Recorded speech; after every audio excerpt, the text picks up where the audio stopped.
अभी GS classes में आप सभी का पुनः स्वागत है। कैसे हैं आप लोग? उम्मीद करते हैं अच्छे होंगे और आप लोगों की तैयारी जो है बहुत ही अच्छी तरीके से चल रही होगी। ऐसा हम उम्मीद करते हैं आप लोगों से। देखिए, हम बोल भी रहे थे आप लोगों को कि रेलवे की वैकेंसी आने वाली है और भारत में जितने भी शिक्षक हैं जो गवर्नमेंट एग्जाम की प्रिपरेशन करवाते हैं, खासकर हम रेलवे की जब हम बात करते हैं तो लाखों लोगों की उम्मीद होती है, लाखों लोगों की या कह सकते हैं लाखों स्टूडेंट की उम्मीद होती है कि रेलवे में जो है बहुत सारी वैकेंसी आएगी और हम अपने और अपने माता पिता की सपना को साकार करेंगे।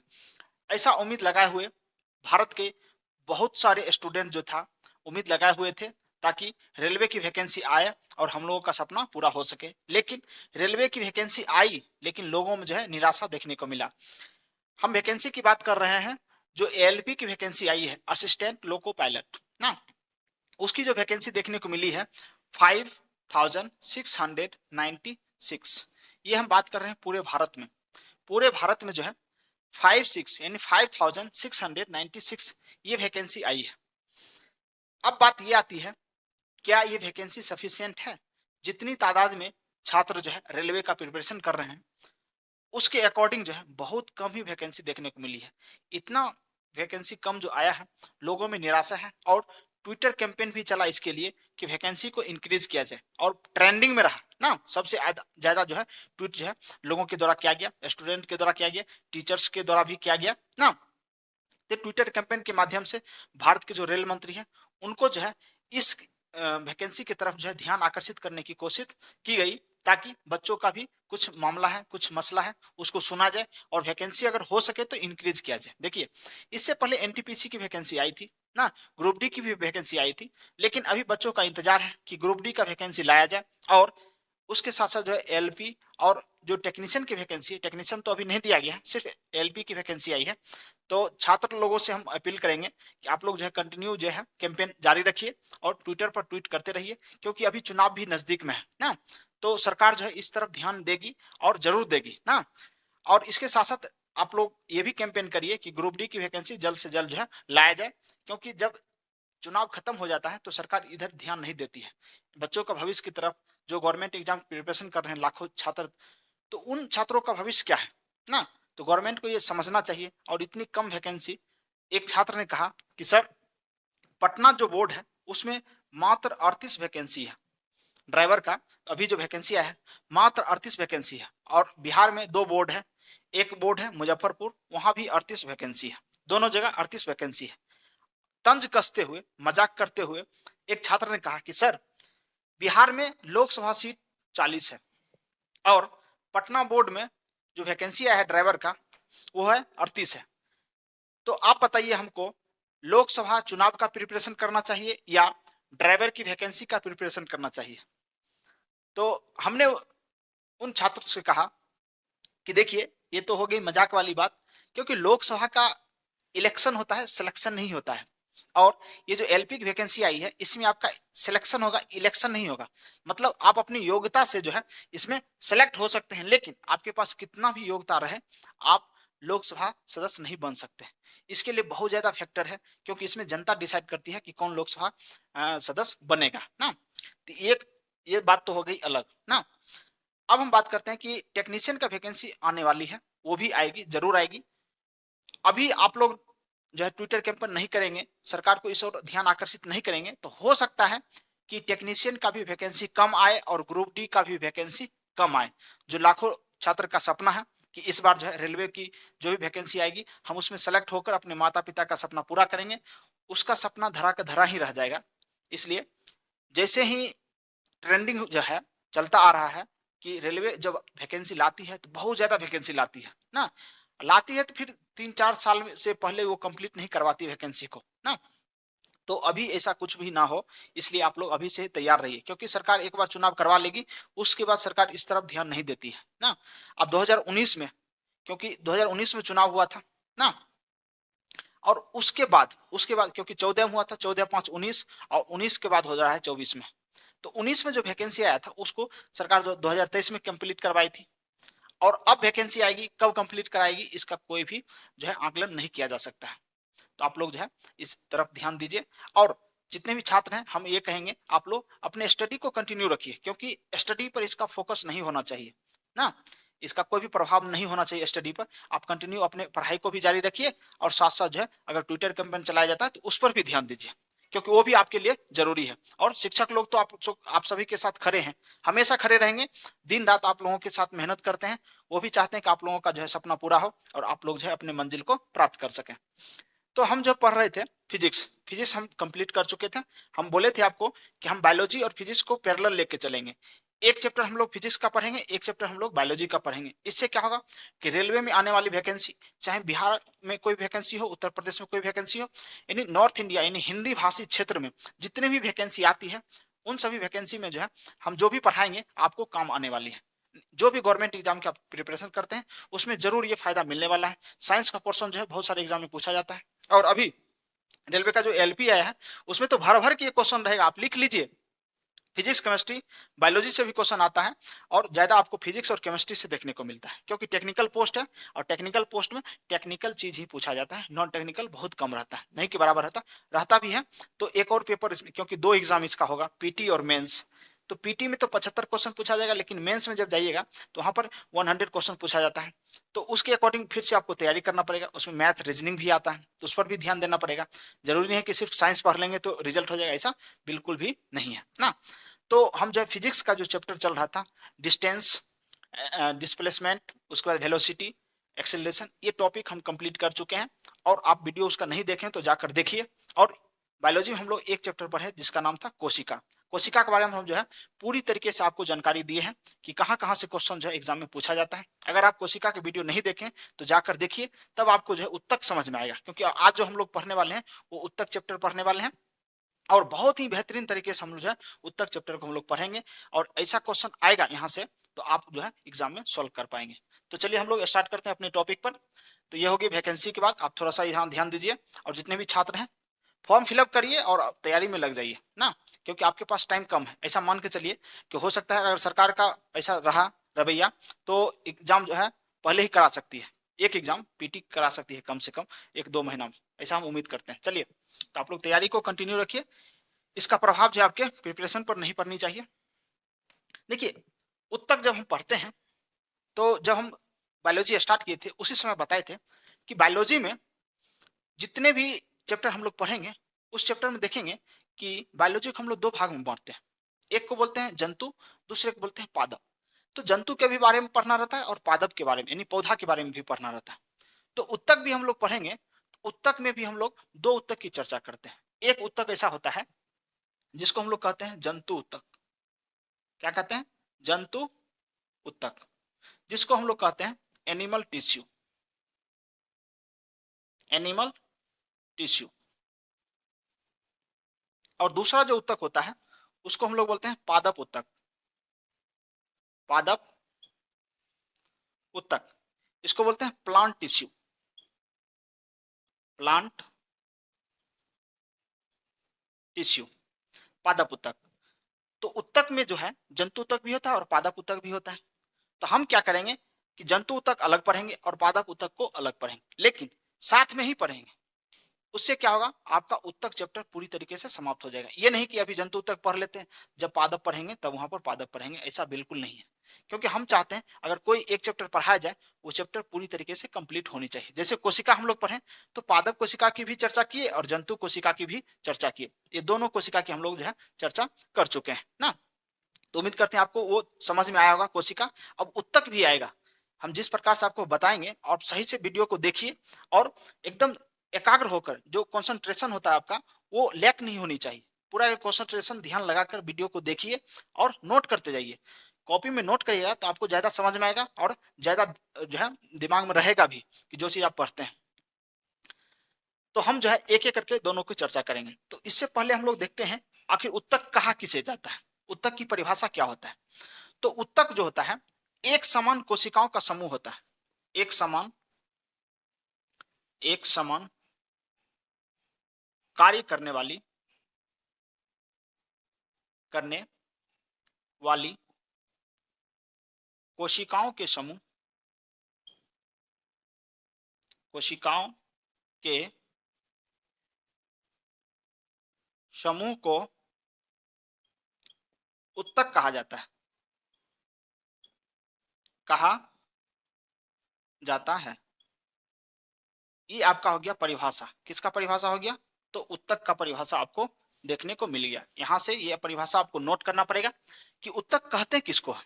तो एक समान कार्य करने वाले कोशिकाओं के समूह को हम लोग क्या कहते हैं? उत्तक कहते हैं। जैसे देखिए, मनुष्य के शरीर में बहुत सारी कोशिकाएं, यानी लाखों करोड़ों कोशिकाएं हैं शरीर में, लेकिन क्या होता है कि सभी कोशिकाओं को हम एक एक करके नहीं पढ़ सकते। इसके लिए क्या किया गया कि कोशिका का समूह बनाया गया कि ये समूह हो गया। जैसे मान लीजिए पृथ्वी पर कहेगा मनुष्य, तो मनुष्य को जो है ना अध्ययन भी करना पड़ता है। जब हम भूगोल पढ़ेंगे, मानव भूगोल, तो उसमें क्या होता है, मनुष्य के बारे में अध्ययन किया जाता है। तो जितने भी पृथ्वी पर मनुष्य हैं उसको दो कैटेगरी में बना दिया गया। एक को बोल दिया फीमेल, दूसरे को बोल दिया मेल। यानी एक हो गया माता यानी महिला, दूसरा हो गया पुरुष। अब क्या होगा, दोनों का अध्ययन करने में आसानी हो जाएगा। अगर एक पुरुष के बारे में हम अध्ययन करेंगे तो ऐसा हम उम्मीद करेंगे कि बहुत सारा पुरुष पुरुष का जो होता है लक्षण जो है मिलता जुलता रहेगा। और एक महिला का अध्ययन हम करेंगे तो ऐसा हम उम्मीद करेंगे कि जितनी भी महिलाएं होती है पृथ्वी पर, उन सभी का गुण जो है थोड़ा न थोड़ा जो है मिलता आपको दिखेगा ना। इस प्रकार से क्या होगा, मेल और फीमेल दोनों का अध्ययन करने में आसानी हो जाएगी। अगर हम दोनों को एक साथ करते तो हो सकता था कि हम जो है सही से अध्ययन नहीं कर पाते। इसलिए जो है कैटेगरी बनाया जाता है, दोनों को डिवाइड किया जाता है। उसी प्रकार से कोशिका का जो समूह होता है, बहुत सारी कोशिका को एक समूह बनाया जाता है कि जो एक सामान्य कार्य करता है। जैसे हम बात करते हैं ये हाथ है ना, तो हाथ में जो भी कोशिका है, जो भी कोशिका हाथ में है, तो हाथ की जो भी कोशिका है वो एक काम को करती है। यानी हाथ में जो भी कोशिका है उसका कार्य होता है हाथ को इधर उधर घुमाना ना। तो यहाँ पर जो कोशिका का समूह है, जो कोशिका का समूह है उसको हम लोग उत्तक कहेंगे। तो एक सामान्य कार्य करने वाली कोशिकाओं के समूह को हम क्या कहेंगे? उत्तक कहेंगे। देखिए, उत्तक और कोशिका में वही संबंध है जो संबंध पति पत्नी में होता है ना।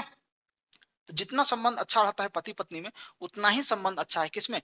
कोशिका में और उत्तक में। क्योंकि उत्तक का निर्माण जो है कोशिकाओं के मिलने से होता है। कोशिकाओं के समूह को हम लोग क्या कहेंगे? उत्तक कहेंगे। तो ये दो चीज आपको समझ में आ गया होगा। जो उत्तक होगा वो जंतु उत्तक होगा और पादप उत्तक होगा। और उत्तक की परिभाषा ये है, आप लोग इसको नोट करिए। अब बात ये आती है, उत्तक का अध्ययन जिस विज्ञान में हम लोग करते हैं उस विज्ञान को क्या कहते हैं? जैसे आपको जब कोशिका पढ़ा रहे होंगे तो उस समय आपको बताए होंगे कि कोशिका का अध्ययन क्या कहलाता है। आपको बताए थे कोशिका का अध्ययन जो होता है वो साइटोलॉजी कहलाता है। और फादर ऑफ साइटोलॉजी किसे कहा जाता है, यानी कोशिका विज्ञान का जनक किसे कहा जाता है। ये दो क्वेश्चन आप लोग जो है नोट करिए और बताइए। कोशिका का अध्ययन, कोशिका का अध्ययन, कोशिका का अध्ययन क्या कहलाता है? और एक और, कोशिका कोशिका विज्ञान का पिता। ये दो क्वेश्चन आप लोग आंसर करिए, कमेंट बॉक्स में इसका आंसर लिखिए। नहीं तो अपने मन में बोल सकते हैं। जब आप ईयरफोन लगा के वीडियो को देखते हैं, सुनते हैं, तो क्या करिए, अपने मन में ही बोलने का प्रयास करिए कि सर इसका आंसर ये है ना। ऐसा फील होगा आपको कि क्लास में पढ़ रहे हैं, एकदम जो ऑफलाइन क्लास होता है वैसा ही फील आपको आनी चाहिए। कोशिका का अध्ययन क्या कहलाता है? तो कोशिका का अध्ययन कहलाता है साइटोलॉजी। साइटोलॉजी कहलाता है। और कोशिका विज्ञान का जो जनक था एंटोनी वॉन ल्यूवेनहॉक, ल्यूवेनहॉक जिसने सूक्ष्मदर्शी का आविष्कार किया था और पहली बार जीवित कोशिका को खोजा था, वही व्यक्ति था ल्यूवेनहॉक, जिसे हम लोग फादर ऑफ जो है कोशिका कहते हैं। यानी कोशिका विज्ञान का जनक इसे कहा जाता है, क्योंकि इन्होंने जीवित कोशिका को खोजा था और कोशिका के बारे में विस्तृत रूप से जानकारी लोगों को दिया था। इसलिए कोशिका विज्ञान का जनक किसे कहा जाता है? तो ल्यूवेनहॉक को कहा जाता है। और कोशिका का अध्ययन क्या कहलाता है? साइटोलॉजी। अब दो क्वेश्चन यहाँ पर और बनेगा, क्या बनेगा? क्योंकि अभी हम पढ़ेंगे क्या? उत्तक। तो उत्तक विज्ञान का अध्ययन क्या कहलाता है? उत्तक का अध्ययन यहाँ पर लिखिए, उत्तक विज्ञान का अध्ययन। उत्तक विज्ञान का अध्ययन क्या कहलाएगा? तो ये कहलाएगा हिस्टोलॉजी। कोशिका विज्ञान का कहलाता था साइटोलॉजी, ये कहलाएगा हिस्टोलॉजी। हिस्टोलॉजी ना, हिस्टोलॉजी, क्योंकि ये इंपॉर्टेंट है और आपको बार बार एग्जाम में पूछा जाता है कि उत्तक विज्ञान के अध्ययन को क्या कहलाते हैं। या ऐसे क्वेश्चन पूछेगा उत्तकों का अध्ययन क्या कहलाता है, ऐसे भी पूछ सकता है। उत्तकों का अध्ययन क्या कहलाता है? तो हिस्टोलॉजी कहलाता है। अब क्वेश्चन ये बनता है कि उत्तक विज्ञान का जनक किसे कहा जाता है? उत्तक विज्ञान का जनक विज्ञान का जनक। उत्तक विज्ञान का जनक, जिस प्रकार से कोशिका विज्ञान का जनक जो है ल्यूवेनहॉक था, उसी प्रकार से जो है उत्तक के बारे में जो है सर्वप्रथम जानकारी लोगों को जो दिया था वो मार्सेलो मेलपीकी नामक व्यक्ति था। मार्सेलो मार्सेलो मेलपीकी मेलपीकी उत्तक विज्ञान का जनक किसे कहा जाएगा? मार्सेलो मेलपीकी को कहा जाएगा। तो ये 2 पॉइंट यहाँ पर आपको याद रखना पड़ेगा। उत्तक विज्ञान का जनक किसे कहा जाता है और उत्तक का अध्ययन क्या कहलाता है? हिस्टोलॉजी कहलाता है। तो जितना चीज आपको बताया गया होगा, आप उम्मीद ऐसा लगाया जाता है आप लोगों से कि एक एक चीज जो है आपको एकदम क्रिस्टल क्लियर हो गया होगा और समझ में पूरी तरीके से आया होगा, बहुत ही अच्छी तरीके से आपको समझ में आ गया होगा। इसके बाद हम आगे बढ़ेंगे, तब तक आप क्या करिए, इसका स्क्रीनशॉट लीजिए, नहीं तो वीडियो को पॉज करके इसको आप नोट करिए ना। फिर हम आगे बढ़ेंगे और आगे हम लोग पढ़ने वाले हैं क्या? उत्तक विज्ञान ना। उत्तक विज्ञान, और उत्तक विज्ञान में क्या पढ़ेंगे? जंतु के बारे में। जंतु के बारे में पढ़ेंगे कि जंतु में किस प्रकार से जो है उत्तक होता है और कौन कौन सा उत्तक जो है जंतु में देखने को मिलता है। चलिए इसको हम इरेज करते हैं, फिर आप लोग हेडिंग डालिए जंतु उत्तक। बहुत ही अच्छी तरीके से जो है आपको पढ़ाया जाएगा और ऐसा उम्मीद करेंगे कि आप लोग भी सही से इसको पढ़िए और याद रखिए, क्योंकि पढ़ना ज्यादा आसान है और याद रखना भी उतना ही आसान है। हम इतना बेहतरीन तरीका से आपको हम पढ़ाएंगे कि आपको ज्यादा याद करने की कोई जरूरत नहीं होगी। एक बार आप पढ़ते हैं और कॉपी में लिखिए और एक बार कॉपी से भी पढ़िए ना, क्योंकि कोई चीज जो है, देखिए आपका नाम जो है कोई याद नहीं करवाया है, इतना बार लोग आपको नाम पुकारा है कि आप जो है धीरे धीरे यूज टू हो गए और अपने नाम को खुद ही याद हो गया, आपको कोई याद करने की जरूरत नहीं हुआ। इसी प्रकार से किसी भी चीज को आप जब पढ़ते हैं तो उसका जो है रिविजन कंटिन्यू करते रहिए, 1 दिन 2 दिन में रिविजन करते रहिए ताकि वो चीज आपको याद हो जाए। कहा जाता है कि पैर हमारे कभी रुके नहीं, पैर हमारे कभी रुके नहीं, हिम्मत कभी टूटे नहीं। पैर हमारे कभी रुके नहीं और हिम्मत कभी टूटे नहीं, क्योंकि हौसला है कुछ करके दिखाने का, क्योंकि हौसला है कुछ करके दिखाने का, इसलिए संघर्ष अभी भी जारी है ना। तो आप लोग भी अपने अंदर जो है इस प्रकार की भावना को पैदा करिए, ताकि देखिए पढ़ाई लिखाई या मंजिल प्राप्त करना जो है ना 1 2 दिन की काम नहीं है, ये कंटिन्यूअसली जो है मेहनत करना पड़ता है। बच्चे लोग जब पढ़ना स्टार्ट करते हैं तो 10 साल 15 साल, क्योंकि 10th क्लास पास करते हैं, उसके बाद 12th पास करते हैं, ग्रेजुएशन करते हैं, उसके बाद कहीं जाकर जो है अच्छी जॉब उनको मिलती है। तो इतना जो 15 20 साल 22 साल 25 साल का जो संघर्ष होता है, तब जाकर उसको मंजिल प्राप्त होती है। तो इस दौरान जो है बहुत सारी कठिनाई आते हैं उनके लाइफ में, लेकिन अपने मंजिल को जिस रास्ते पर आप चलकर प्राप्त करते हैं उस मंजिल के रास्ते से मत भटकिए ना। इसलिए पैर को अडिग रखिए ताकि आपका पैर लड़खड़ाए नहीं और पैर कभी रुके नहीं। चलिए आगे बढ़ते हैं, आप लोग हेडिंग डाल लीजिए। हेडिंग डालिए, क्या पढ़ना है हमको? तो हमको पढ़ना है जंतु उत्तक। जंतु उत्तक पढ़ना है, जिसको हम लोग क्या बोलेंगे? Animal tissue. Animal tissue. अब होता क्या है कि जंतु उत्तक जब हम पढ़ेंगे, जंतु में मनुष्य भी आ जाएगा, जितने भी जानवर हैं वो सभी भी आ जाएंगे इसमें। अब होता क्या है कि जितने भी उत्तक होते हैं, एक एक करके सभी उत्तक के बारे में पढ़ना बहुत ही मुश्किल है। क्यों? क्योंकि हमारे शरीर में बहुत सारे उत्तक के प्रकार देखने को मिलते हैं। इसलिए क्या होता है कि जितने भी उत्तक शरीर में, देखिए खास करके उत्तक से क्वेश्चन जो पूछा जाता है आप लोगों से, कि मनुष्य के शरीर से ज्यादा क्वेश्चन पूछा जाता है, इसलिए हम मनुष्य के ओरिएंटेड ही आपको पढ़ाने की कोशिश करेंगे। क्योंकि देखिए विद्वान बनने से यहाँ पर फायदा नहीं है, हमको वही चीज पढ़ना चाहिए जो एग्जाम में पूछा जाता है, जो कॉम्पिटेटिव व्यू से इंपॉर्टेंट है, वही चीज हम लोग जो है अध्ययन करेंगे ना। तो जितने भी जंतु उत्तक हैं उनको जो है 4 वर्गों में बांटा गया। अब उत्तक जो है, तो उत्तक जो है कोशिका का समूह है, इसलिए क्या है, एक समूह बनता है वो ना। तो इसको हम लोग कितने भागों में बांटेंगे? 4 भागों में। जो पहला जो भाग होता है उसको हम लोग बोलते हैं पेशीय उत्तक। पहला भाग को क्या बोलते हैं? पेशीय उत्तक। इसको मस्कुलर टिश्यू कहते हैं। तो नंबर 1 लिखिएगा, पेशीय उत्तक। पेशीय उत्तक जिसको बोलते हैं हम लोग muscular tissue. Muscular tissue, muscular tissue कहते हैं। दूसरा जो भाग होता है यानी जंतु उत्तक में, पहला उत्तक आप लोग देख लिए पेशीय उत्तक, दूसरा हो जाता है तंत्रिका उत्तक। तंत्रिका उत्तक, इसको हम लोग बोलते हैं न्यूरॉन टिश्यू। न्यूरॉन टिश्यू बोलते हैं इसको। तीसरा जो ऊतक होता है उसको हम लोग जो है संयोजी ऊतक कहते हैं, संयोजी। इसी को जो है एडिपोज ऊतक भी कहा जाता है, एडिपोज। इसी को एपिथेलियम ऊतक भी कहा जाता है। एक मिनट, ये तो उपकला हो गया, संयोजी ऊतक हमको लिखना है ना। ये एडिपोज और उपकला, सॉरी, एडिपोज और उपकला जो होता है वो चौथा कैटेगरी है जिसको हम लोग नीचे लिखेंगे। संयोजी ऊतक हम लोग पढ़ रहे हैं, तो संयोजी ऊतक को हम लोग कनेक्टिव टिश्यू कहते हैं, कनेक्टिव टिश्यू। कनेक्टिव टिश्यू कहते हैं जो 4 नंबर होगा, जो चौथा कैटेगरी होगा, इसको हम लोग उपकला ऊतक, उपकला। इसी को एडिपोज, एडिपोज, या इसी को जो है इंग्लिश में क्या बोलते हैं, तो एपिथेलियम ऊतक कहते हैं, एपिथेलियम टिश्यू।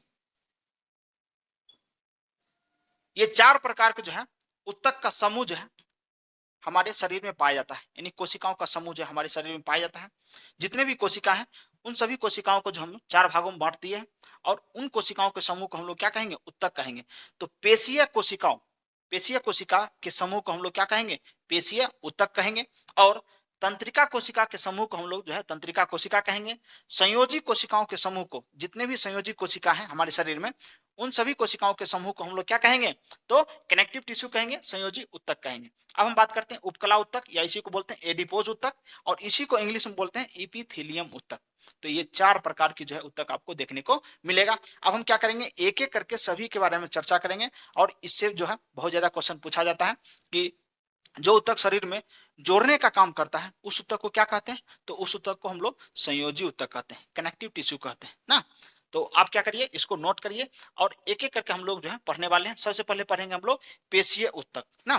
तो अब हम चर्चा करते हैं पेशीय ऊतक की। पेशीय ऊतक होता क्या है, तो ये आपको लिख लीजिए, इसको हम इरेज करते हैं, और आप हम पढ़ेंगे संयोजी ऊतक।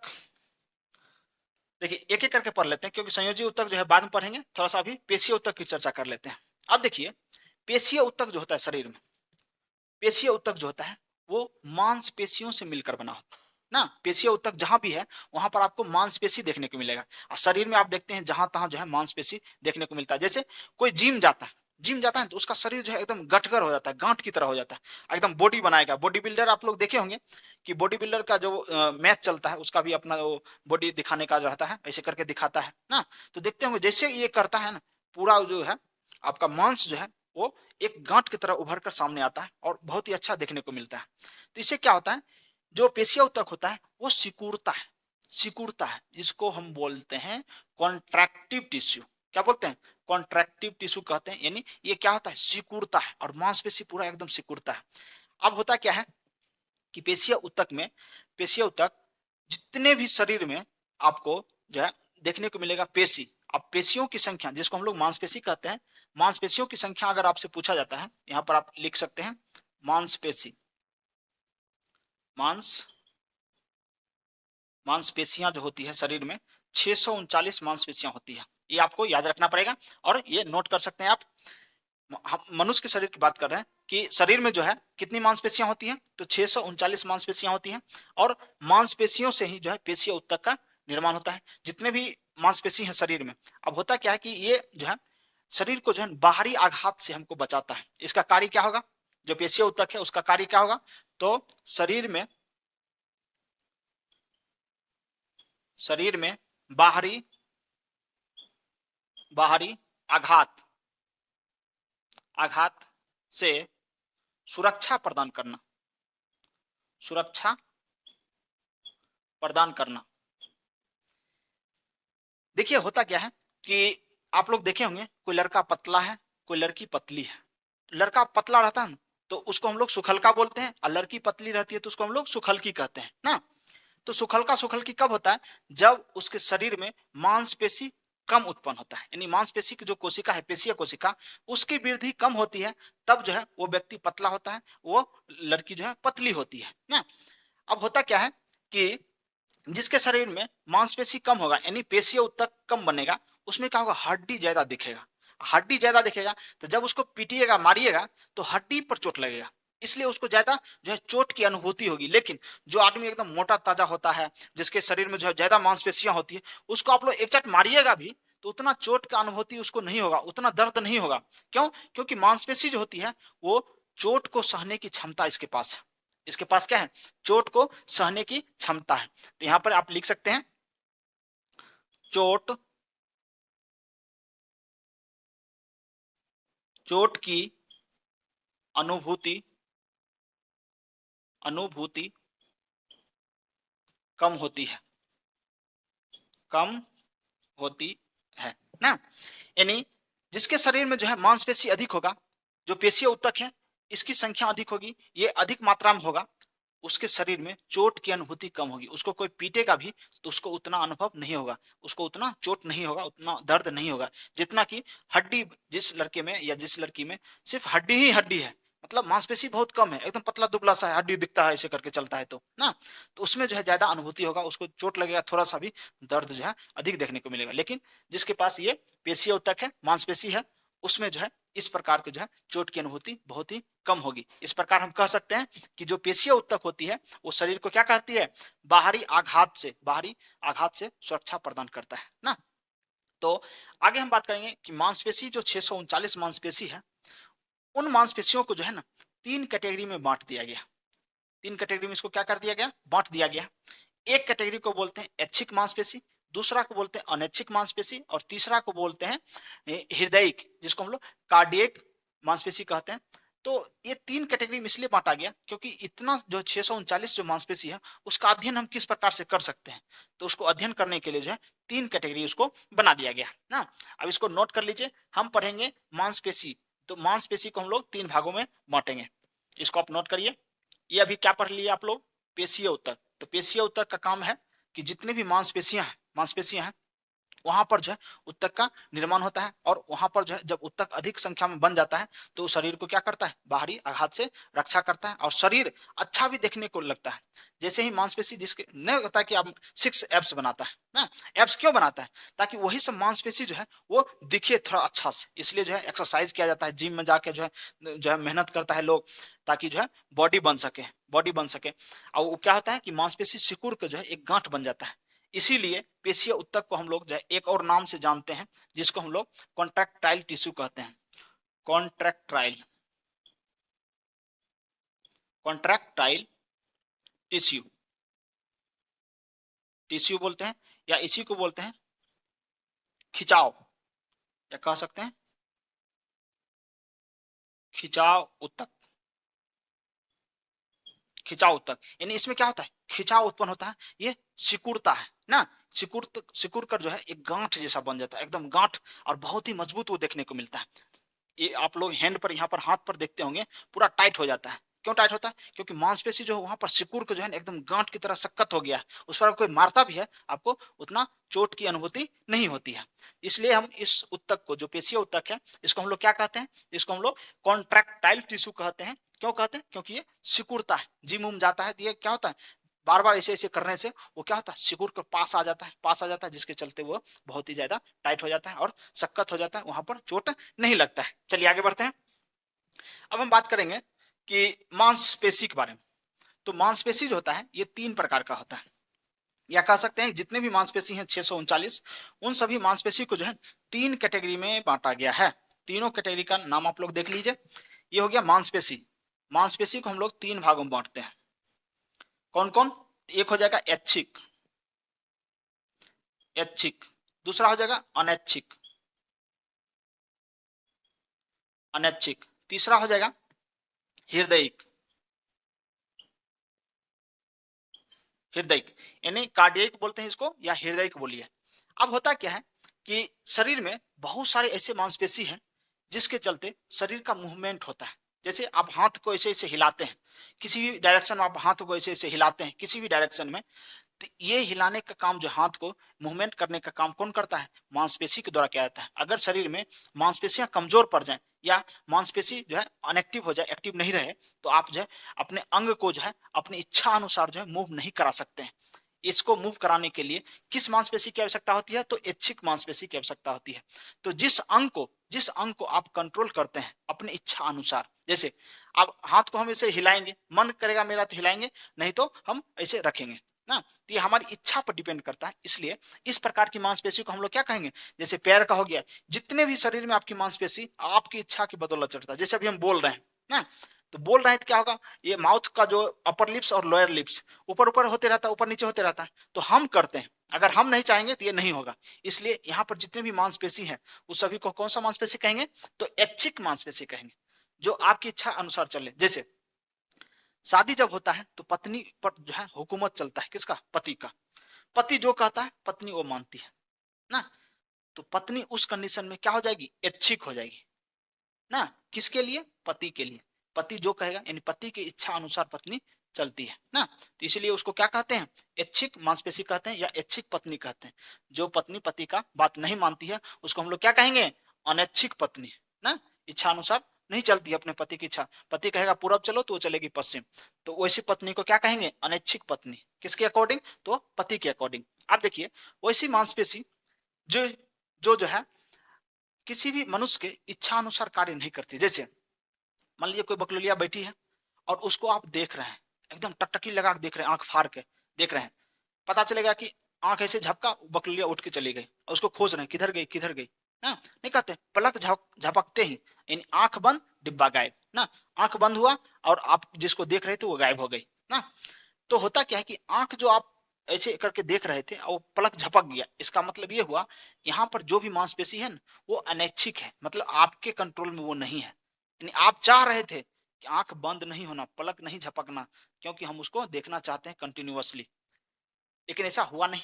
ऐसा इसलिए नहीं हुआ कि यहाँ पर जो भी मांसपेशी है वो कैसी है? अनैच्छिक मांसपेशी है, जो हमारी इच्छा अकॉर्डिंग नहीं चलता है। इसलिए क्या हुआ, वहां पर पलक झपक गया। और इस प्रकार की जो भी मांसपेशी है शरीर में, उन सभी मांसपेशियों को हम लोग क्या कहेंगे?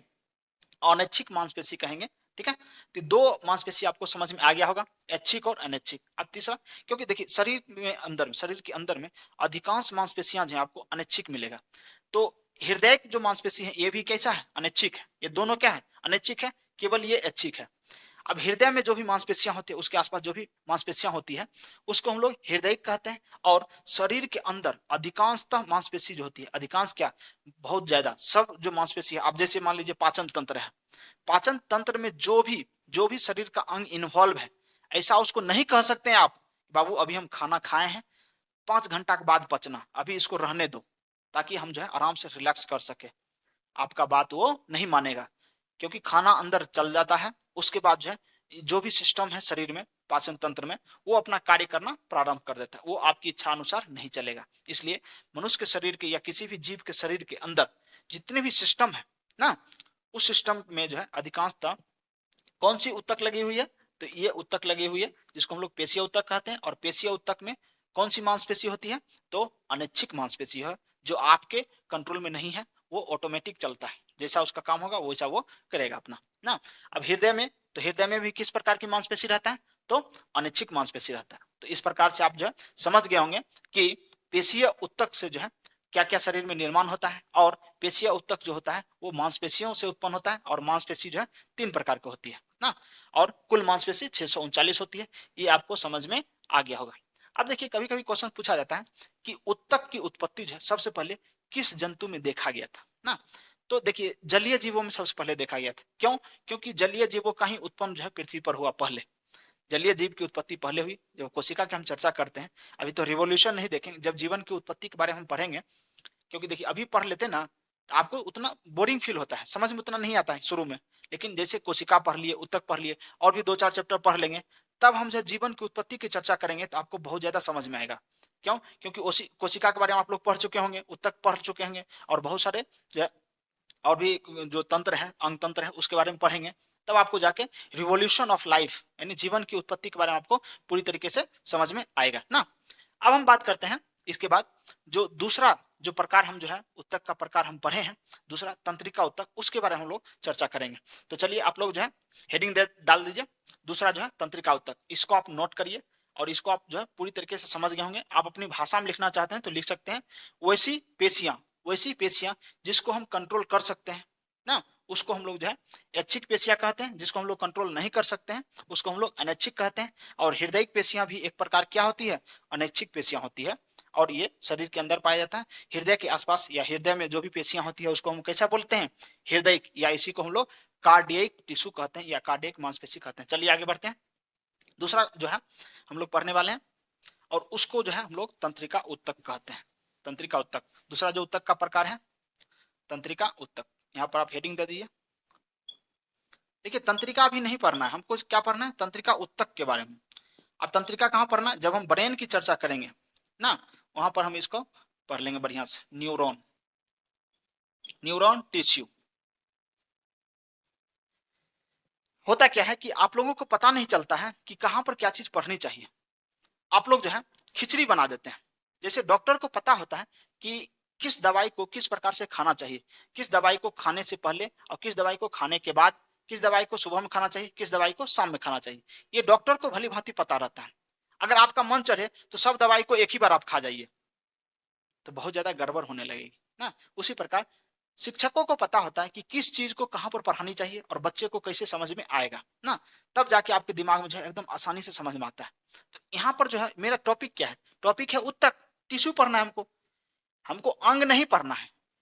तंत्रिका उत्तक जो होता है, तंत्रिका उत्तक, तंत्रिका उत्तक से ही तंत्रिका तंत्र का निर्माण होता है। तो जब हम ब्रेन पढ़ेंगे, ब्रेन के बारे में या तंत्रिका तंत्र के बारे में पढ़ेंगे, वहां पर हम तंत्रिका के बारे में पूरी तरीके से जानकारी देंगे आप लोगों को। लेकिन यहाँ पर हम तंत्रिका तंत्र नहीं पढ़ रहे हैं, यहाँ पर क्या पढ़ रहे हैं, तंत्रिका उत्तक पढ़ रहे हैं।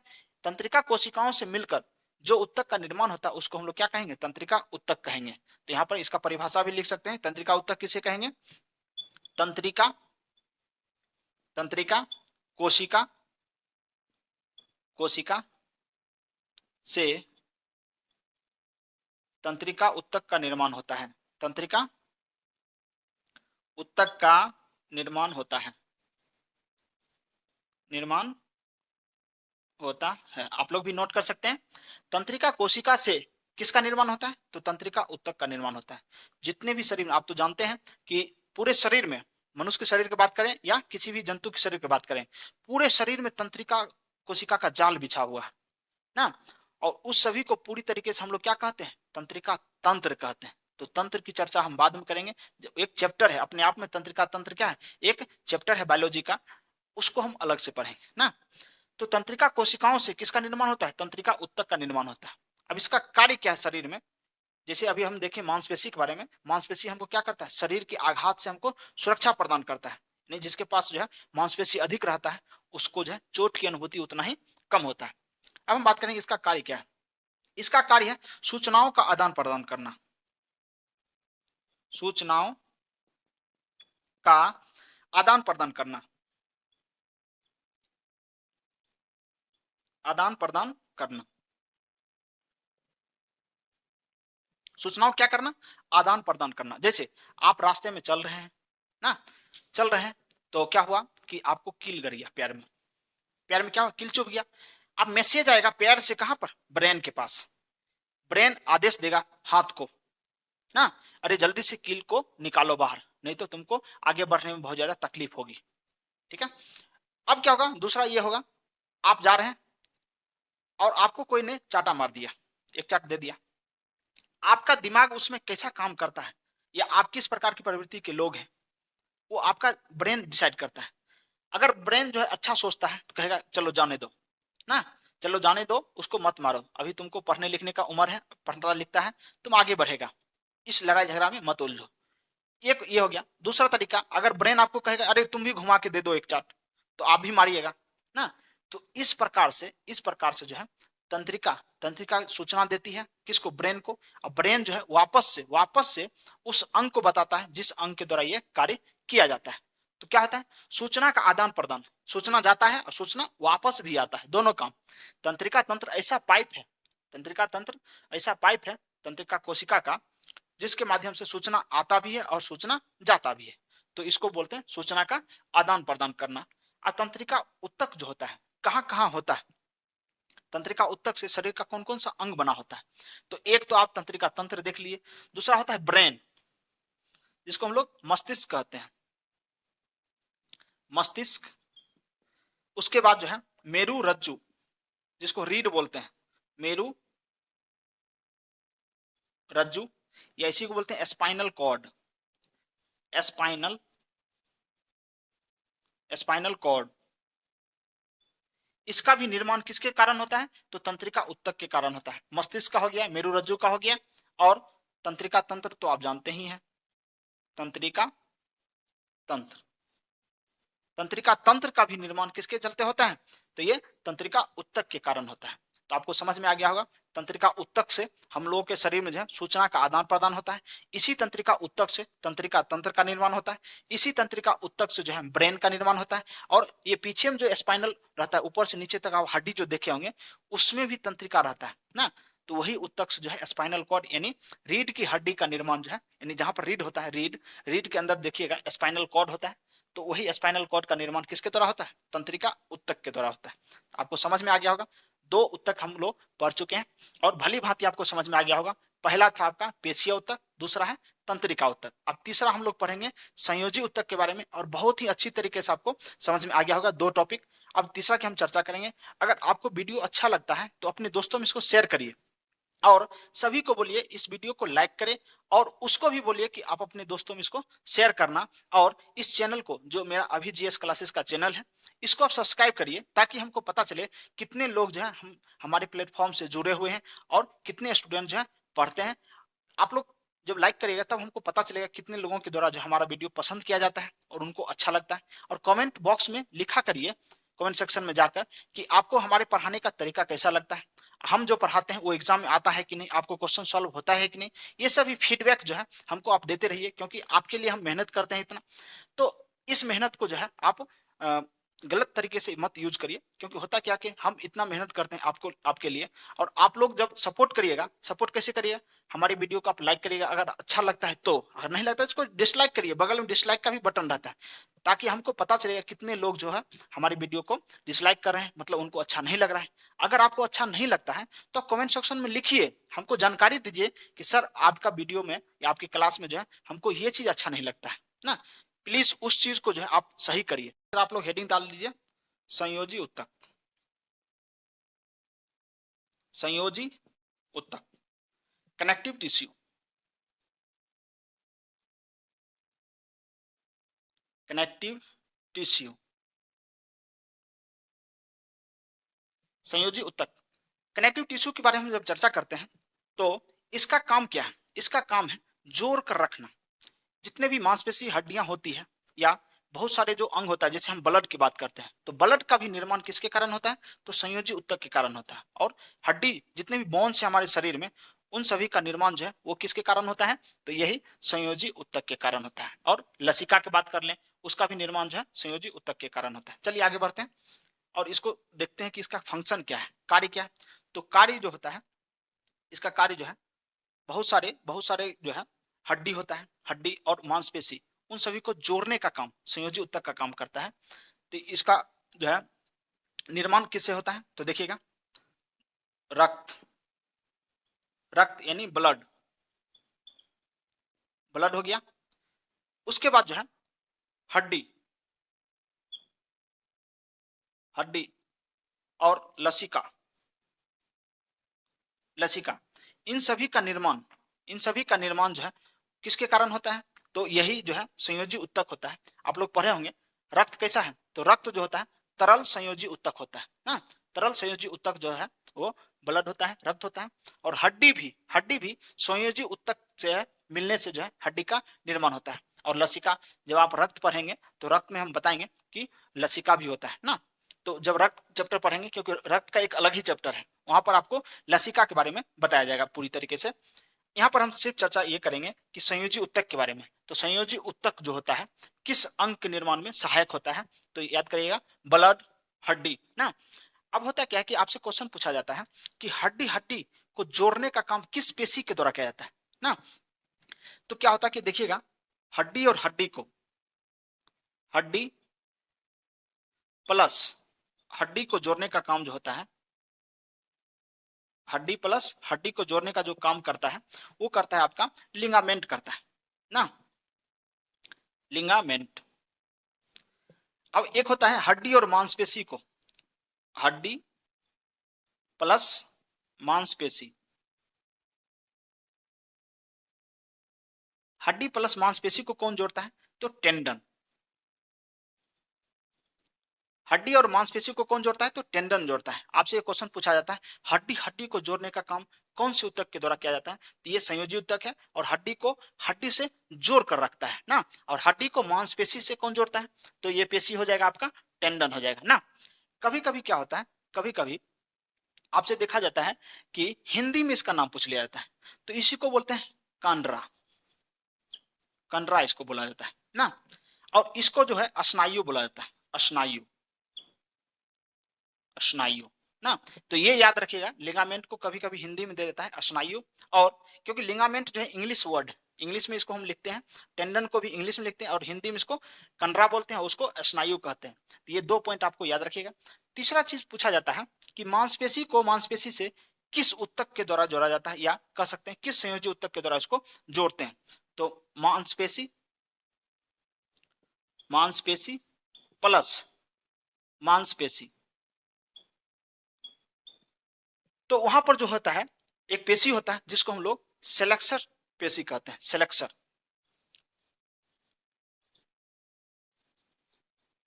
सेलेक्सर पेशी के द्वारा जो है, सेलेक्सर पेशी के द्वारा जो है मांसपेशी और मांसपेशी को जोड़ा जाता है। तो इस प्रकार से आप 3 क्वेश्चन यहां पर याद कर सकते हैं। 3 जो है बार बार ये पूछा जाता है, हड्डी को हड्डी कौन जोड़ता है, हड्डी को मांसपेशी से कौन जोड़ता है, और मांसपेशी को मांसपेशी से कौन जोड़ता है। ये तीनों जो है आपको भली भांति याद हो गया होगा, और अच्छी तरीके से इसको याद कर लीजिए, क्योंकि कोई भी सेट प्रैक्टिस करिएगा, कोई भी प्रीवियस ईयर एग्जाम का क्वेश्चन उठाकर देखिएगा, उसमें आपको देखने को मिलेगा ना। तो संयोजी ऊतक का काम देख लिया आप लोग। तो संयोजी ऊतक जो होता है कि शरीर में जो है बहुत सारी मांसपेशियों को, बहुत सारी हड्डियों को जोड़ने का काम जो है संयोजी ऊतक का काम है, क्योंकि इसका काम ही है संयोग करना, यानी दोनों में जोड़ना ना, पेचअप करना, दोनों में क्या करना है? पेचअप करना है। तो संयोजी को बोलते हैं कनेक्टिव टिश्यू कहते हैं, इसको संयोजी ऊतक कहा जाता है ना। तो यहाँ पर सिर्फ हम ऊतक की हम चर्चा किए हैं कि कौन कौन सा ऊतक है, उसका फंक्शन क्या है, कौन सा अंग जो है इस ऊतक से मिलकर बना हुआ है ना। चलिए, तीसरा आपको समझ में आ गया होगा पूरी तरीके से। तो संयोजी ऊतक का कार्य देख लिया आप लोग, और ये कहाँ कहाँ उपयोग किया जाता है ये भी देख लिया। अब हम लास्ट ऊतक की हम चर्चा करेंगे, जिसको हम लोग उपकला या एडिपोज ऊतक कहते हैं ना। चलिए आगे बढ़ते हैं। इसको आप लोग स्क्रीनशॉट लीजिए, नहीं तो इसको आप वीडियो को पॉज करके इसको नोट कर लीजिए ना। आगे बढ़ते हैं। जो लास्ट और चौथा जो है आपका ऊतक जो है, क्योंकि आज जो है जंतु ऊतक कंप्लीट हो जाएगा, फिर हम लोग जो है पादप ऊतक की चर्चा करेंगे अगले क्लास में, और बहुत ही अच्छे तरीके से आपको बताया जा रहा है, और उम्मीद करते हैं कि आपको पूरी तरीके से समझ भी आ रहा होगा ना। अब आप हेडिंग दे दीजिए नंबर 4, जिसको हम लोग क्या कहते हैं? उपकला, या इसी को बोलते हैं एडिपोज, एडिपोज, एडिपोज। इसी को बोलते हैं एपिथेलियम, एपिथेलियम, थीलियम। अब एपिथेलियम जो होता है वो इंग्लिश वर्ड है, अंग्रेजी में इसको बोलते हैं, और उपकला या एडिपोज जो है, एडिपोज भी इंग्लिश ही वर्ड है, और उपकला इसको हिंदी में कहते हैं ना। अब ये ऊतक कहाँ पाया जाता है? तो याद करिए, आपसे एक क्वेश्चन पूछा जाता है बार बार कि शरीर का सबसे बड़ा अंग कौन है? अगर आप आंसर जानते हैं तो बोलिए, शरीर का सबसे बड़ा अंग कौन सा है? सबसे सबसे बड़ा अंग शरीर का, अगर आप जानते हैं तो वीडियो देख रहे हैं तो आप वहां पर बोलने का प्रयास करिए, जैसे आप ईयरफोन लगा के देखते होंगे, वहां पर बोलिए शरीर का सबसे बड़ा अंग। जैसे हम क्वेश्चन पूछे तो आप बोलिए अगर आपको याद है, नहीं तो आप कमेंट बॉक्स में इसको लिखिए, सबसे बड़ा अंग। अगर आप जानते होंगे तो आप बोलते होंगे कि त्वचा। शरीर का सबसे बड़ा अंग कौन सा होता है? त्वचा होता है। त्वचा जो हो गया शरीर का जो है सबसे बड़ा अंग कौन सा है? त्वचा है। अब त्वचा में होता क्या है? वसा पाया जाता है। आपसे क्वेश्चन पूछा जाता है कि शरीर में जो है वसा किस ऊतक में पाया जाता है? तो ये ऊतक आपका कौन सा है? उपकला ऊतक या एडिपोज ऊतक। या आपसे क्वेश्चन पूछेगा जो शरीर का जो त्वचा है, त्वचा में या त्वचा का निर्माण जो है किस ऊतक के द्वारा होता है? तो आप आंसर करिएगा एडिपोज या उपकला ऊतक के द्वारा जो है त्वचा का निर्माण होता है। और त्वचा देखिएगा, जैसे अभी जवान है, जब जवान है आपका त्वचा जो है बहुत ही शाइनी रहेगा, यानी बहुत ही चमकदार रहेगा। जैसे जैसे बुढ़ऊ होता जाइएगा आप लोग, आपका त्वचा जो है झुर्रीदार हो जाएगा, मतलब वो सिकुड़ जाएगा। क्यों सिकुड़ जाएगा? क्योंकि इसमें होता है वसा। वसा जो होता है जब आप जवान रहिएगा उस आपके त्वचा में वसा की मात्रा अधिक रहेगा ना।